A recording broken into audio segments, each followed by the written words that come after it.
how would I, as a safe consultant, handle conflicts within teams within an agile release train? It's like all good things, you try and prevent this to start off with, but conflict is healthy. Having conflict is not necessarily bad. It means that people have different views and you need to hear them and then work on resolution. So having conflict, it's important that we understand that healthy conflict is good, but if we are just having conflict for the sake of conflict, then that's what we need to sort of work on and fix. So the first thing to do is to have a team agreement, a working agreement. Every team will have its own working agreement, but also have an Agile Release Train level working agreement. And one of those things would be, how do we raise conflicts? How do we say when we're not happy about things? And maybe look at one of the things that we look at. Each Agile Release Train effectively is delivering a service to the other team members. Yes, they are mostly independent because they can get on with it, with work independent of the other teams, but we are ultimately the solution that we are all aligned with to try and deliver needs us to collaborate.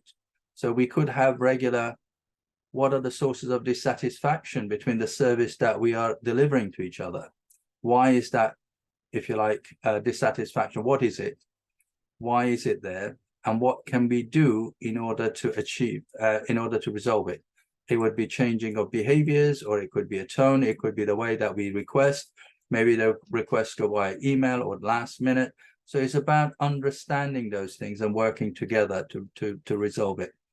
One of the things I say usually is, when you don't coordinate and collaborate early, you end up with collision.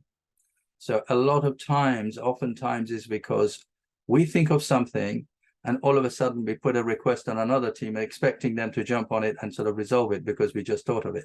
Now, yes, we're not expecting, or I'm not expecting people to have a crystal ball and be able to see and foresee everything. But a lot of the times, with a little bit of time and care and planning, we can foresee some of them.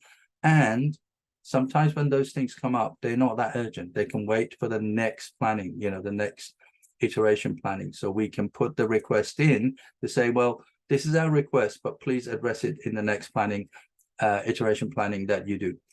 So those are some of the techniques I would use to both encourage conflict, healthy conflict, and resolve conflict when it doesn't need to be there.